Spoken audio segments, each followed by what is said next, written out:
Hi, my name's Mike Stone. I'm fishing here in the heart of the Somerset countryside. Fishing the Bridgwater Canal in a lovely rural setting. Although saying that, in front of me I've got the M5 motorway, which is taking holiday makers down into Devon and Cornwall, and behind me I've got the main line to London. In the field opposite is the farmer working hard.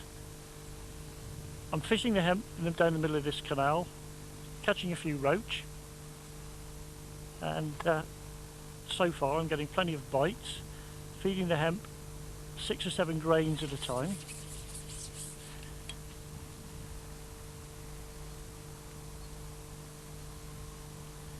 And putting 1 small grain of hemp on the hook. It's a typical English summer's day today. Overcast, windy, dull, which is making the presentation difficult at times. We've had some lovely weather here the last few weeks, but today the temperature's dropped. Hopefully the fish will still feed.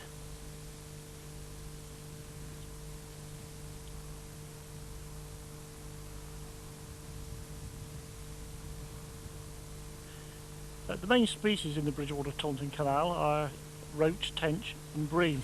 There's an awful lot of roach, with the bream and tench usually living down the far bank. I've put some grain bait across to the far bank of the canal, and hopefully we'll see some bubbles over there later.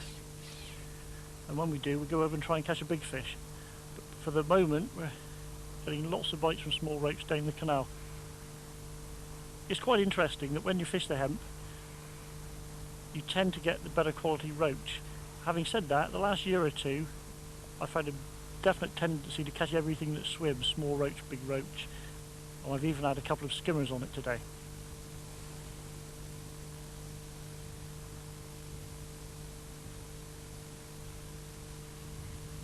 As I'm speaking, I've just noticed a big patch of bubbles coming up on the far bank, and it could be that there are a few tench arrived where we've fed over the far side.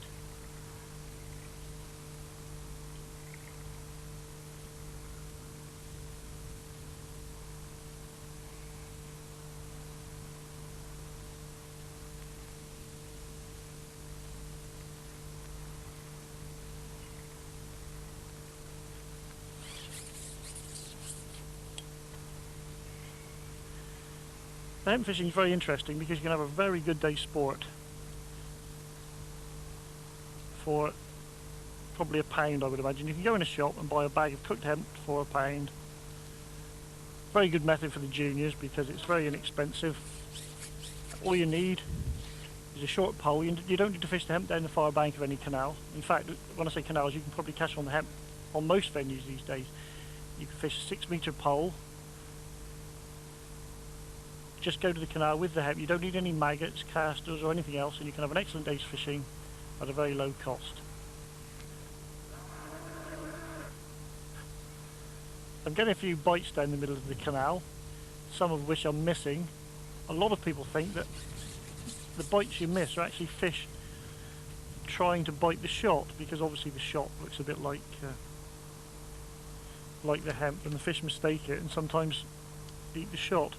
I don't actually go along with that theory myself, because there's that cow, I think it's stuck in the ditch behind me. I don't actually go along with that theory, because if that were the case, then surely you would catch fish by putting a shot on the hook.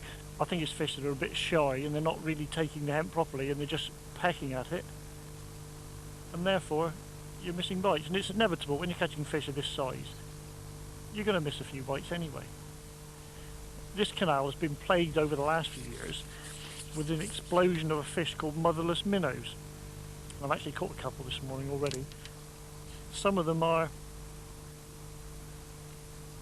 pulling at the hemp, and therefore I'm missing a few bites. The motherless minnows apparently were imported by mistake with some other fish when there were some fish stocked into this canal, and apparently they come from Russia. They seem to appear in vast numbers over the course of a season or two, and then as quickly as they've arrived, they seem to disappear again.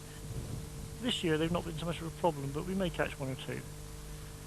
They look a bit like a bleak in appearance with an underslung lip. Now there's a better roach.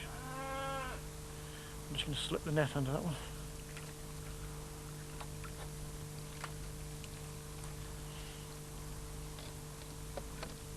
There's a lovely roach.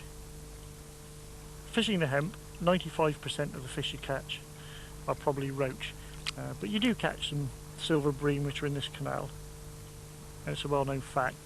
You can even catch barbel, not in this canal obviously, but you can catch barbel. Eels are attracted to hemp, so it's possible to catch anything on the hemp, but 95% of the fish are roach.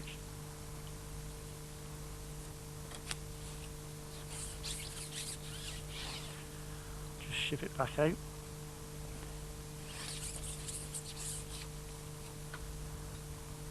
It's quite nice fishing this canal actually, because slightly different to most canals, we don't seem to get a problem on this canal with boats or bikes, so I would suggest that you perhaps glance behind now and again to see if there's any cyclists coming before you put your pole across the towpath. Just had a little wrap over there on the hemp when I've put it out, but the wind is a bit swirly and it was just starting to blow towards me, and as I've shipped out I think I've just caught a little bit of weed, and then the wind's taken it and just wrapped it over one of the shot. I'm just picking out a grain of hemp to put on the hook. You need to select a piece which is just starting to split and simply push the hook into the kernel, so it's just hanging on the end of the hook. I don't think there's any other way to put the hemp on. You certainly can't put it through the shell. You just need to, it just sat there, and so when you strike, if you strike and miss a bite very often, the hemp has actually come off the hook and you need to rebait again. It's a bit fiddly, and on occasion when you're feeding the hemp you can catch fish on other baits such as elderberries or tares. It's well known that you can catch on tares when you're fishing when you're feeding with hemp. And it's not such a problem unhooking, but usually, particularly with a smaller roach, the hemp is the best bet. And there are all sorts of alternatives. I've even heard of people catching on bits of valve rubber on the hook. But in my book, you just need to pick out a piece and slide it on the hook to get more bites. Just try and find a piece there. Some people prefer to put the giant hemp. That wind's picking up now and it's just starting to blow at me a bit, which will make the presentation a bit difficult. Some people prefer to use the giant hemp on the hook and feed, or sometimes feed the giant hemp as well, but feed normal hemp and put some giant hemp on the hook, which is, I don't know, 3 or 4 mil diameter probably. I don't necessarily go along with that theory because you don't always get more bites or better fish on a bigger bait. It's a bit like fishing with pinkies on the hook when you're fishing with maggots. I mean, you certainly catch some big fish on a very small bait, so when you're feeding grains of hemp all the time, as I'm doing, and they're taking them on freely on the drop as they are today, it surely makes sense to put a grain of hemp on the hook which is the same size as the ones you're feeding. There's a lovely roach, nice red fins, probably never been caught before.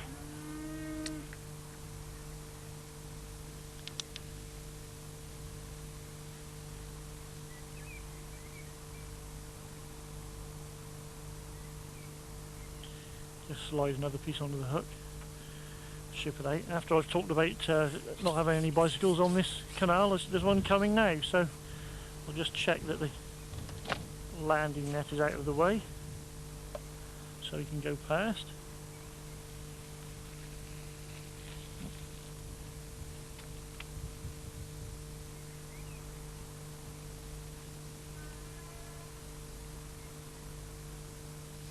There, as I was saying, I've just missed a bite then, and as I've struck, I lifted the float out the water and the hemp has come off, so I just need to rebait again. It's important not to use a piece which is split too much.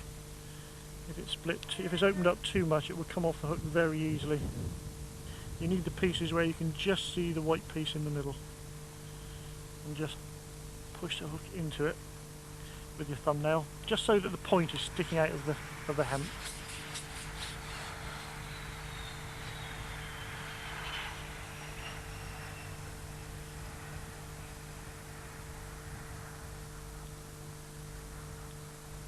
There's another train going past. It's not the quietest place in the world today.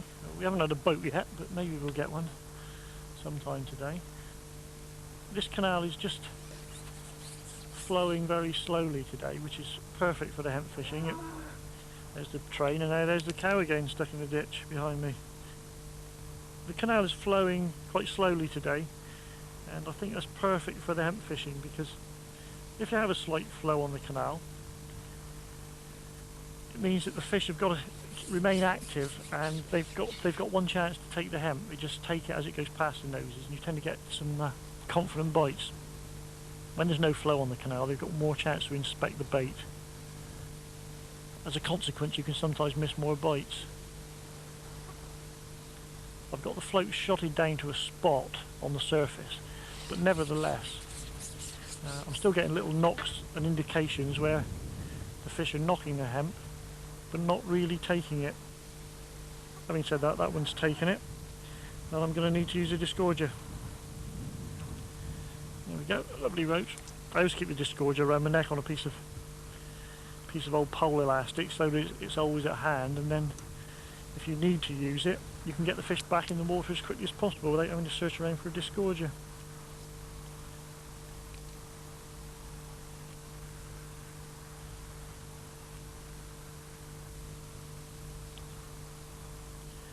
And that piece is just split in half on the hook, obviously a bit too soft. There's a better piece.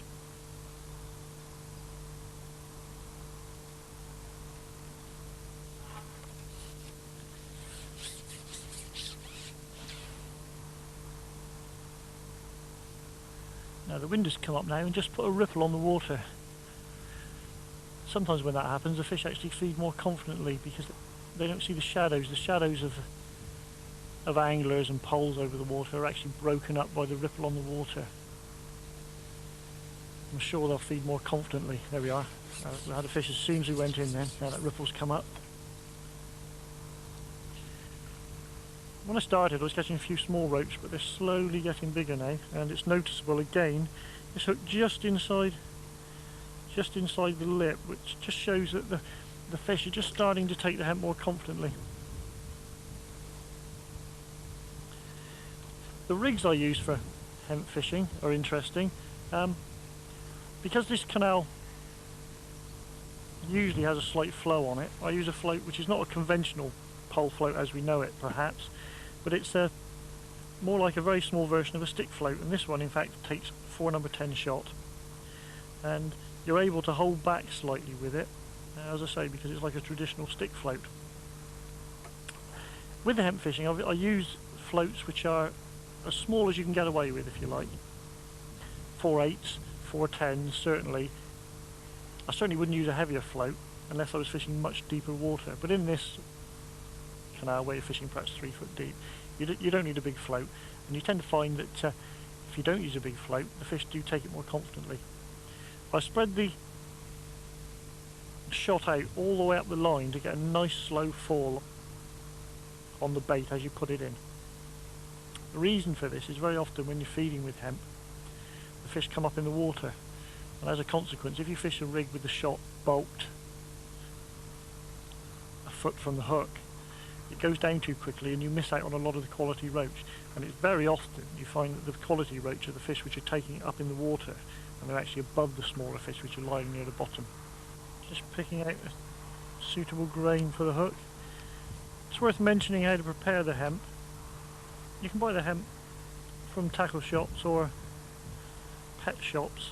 If you buy it from a pet shop, it comes in its uncooked form, although you can buy it cooked from a tackle shop. If it's uncooked, it just needs boiling up for 10-15 minutes just to prepare it.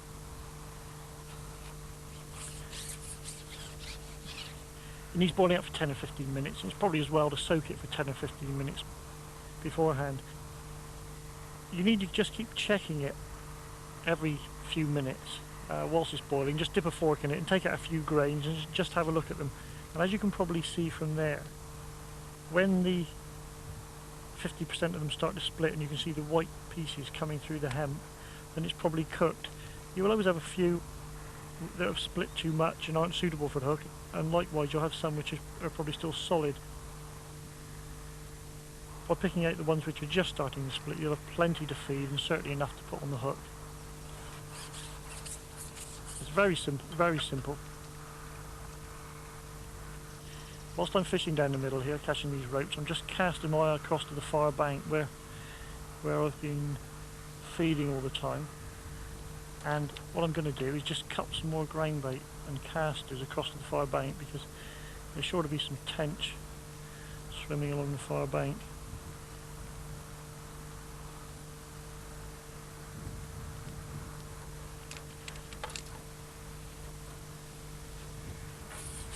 Sometimes you see bubbles coming up from the far bank, and on occasion you can actually see the lilies moving, which is a sure sign that there's big fish in the swim.